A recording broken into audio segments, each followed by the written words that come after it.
At the center of it all, Purdue big man Zach Edey. And while the heartbreaking finish is undoubtedly adding fuel to his competitive fire, as we found out before the tournament began, it's one that was lit long ago. At 7'4", 305 pounds, Zach Edey is an immovable force.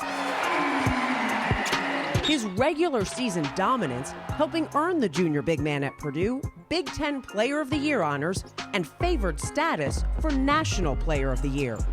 But what's beneficial on the court is a bit different off it. It's tough being tall. What is the toughest thing about being 7'4"? Doorways? Sure. Ducking under everyone. You know, you'll wake up kind of early morning, you'll have that fog and just hit your head in a doorway and it just ruins your whole day. Size and sports have always been a part of Edey's life. Zachary, go. And growing up in Toronto, Canada, you betcha, one of his first athletic passions was hockey. I kind of started playing from a young age. Well, I thought I was young. I started skating at when I was 6 years old. That's old in Canada, though. Yeah, right? It's considered a little older for people in Canada. Baseball was his other love. A pitcher, 6 feet tall by age 11 and growing. From there, I wanted to play pro sports. I wanted to be the tallest pitcher ever. Put Randy Johnson to shame. Yeah. Were you always the biggest kid on the team? Yeah. Since elementary school, I've been the biggest person on the team, including the coaching staff. You said hockey and baseball, but no basketball. Mm-hmm. Why not? I had no ill feeling towards the sport. Just people always tried to get me to play it, so I didn't want to play it at all. That was my thing. Typical kid. If you're telling me to do it, exactly. I don't want to do it. But when injury and circumstance put baseball out of reach, a 7-foot Edey changed his outlook, giving basketball a shot midway through his sophomore year of high school. And when I first started playing in 10th grade, I remember I went to a practice. Looking back on it, it wasn't a fun practice to be at. Everyone was doing skills work. I was just working on trying to go my right foot, left foot into a right hand layup, just the super fundamentals. But I think it was just kind of that challenge of learning something new. With his competitive fire lit, Edey turned to the IMG Academy in Florida, where he'd get 2 years of intensive basketball training while finishing high school. He'd graduate with a scholarship to play D1 ball for the Purdue Boilermakers. Well, we thought he'd be good. We just didn't know when he was going to be good. Yeah. Purdue head coach Matt Painter knew Edey's limited time in the game meant he'd have work to do. He looked really good in workouts, and then the game started, and it wasn't that he was bad. It was kind of like he was non-existent. He was kind of finding himself and kind of figuring things out. And then after about 6 or 7 games, a lot of it just stopped. What do you think changed? I just think watching tape and doing a lot of drill work with our coaches, he really worked hard on those things, and in a quick study, he got better. Is there an advantage to him being a kid that wasn't learning these things from age 5? Sure, just because you don't have those bad habits. And he's a sponge. Edey gives the Boilermakers coaching staff proper credit for their role in his rapid development. And they're not the only ones who've made a difference. What have you loved about being here at Mackey for games? Oh, the environment is insane. Julia Edey is Zach's mom. I think until he really found high-level sport, and then particularly basketball, he hasn't been able to just release that kind of inner Zach. We used to joke and say, release the Zach, and I think he's getting to do that. What has that been like to see his growth?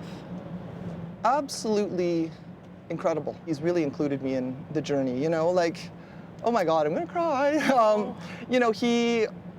It's just amazing. I've been able to be part of it with him as he goes along. He, leans into me and then leans out when he kind of needs to. I'm watching him grow.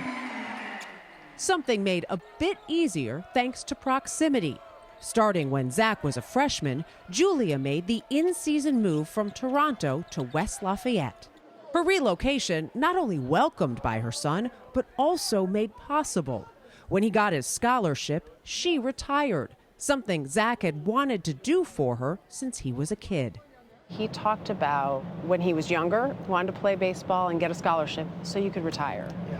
And he did that for you now, not with baseball, but with basketball. Yeah, it's crazy because when he first, it was maybe he was 12, and he said, you know, he wanted to go to the States for school. And I said, you know what, if I go to the States, I can get a scholarship. Like, he had this whole plan. I said to him, that's not your job. You know, I'm fine. I've got a good job. I can do it. And then when he actually was doing it, I thought, this is crazy. And I'd always said to him, I won't miss a minute. Like, if that happens, I'm not going to miss a minute. And I'm so glad. I mean, I'm just so grateful. And she's not the only one. What has that meant to have her here with you a little bit? It's great, obviously. You see a familiar face in the crowd. She's at every home game, at a lot of the away games. She has like the team over, and she'll just cook a meal, and then we'll all just kind of have a good time over there. What's been the best part of watching him this year? Well, it's not just this year. It's just watching him grow as a person and becoming kind of the person that I think he wants to be. Sometimes I have to pause with him. You know, I remember even the first year when he was down here, and I said to him, okay, just do something for me. I just want you to pause for a second and look around and say, oh my gosh, like, you're in a D1 school. You're in March Madness. March Madness. Right. You're with Purdue. Like, this is crazy. And I remember him kind of pausing for a second and looking at me and, you know, saying, whoa. A mother's words of wisdom that have certainly sunken in. If the goal when you were younger was to be a pro baseball player, the goal now, the NBA? For sure.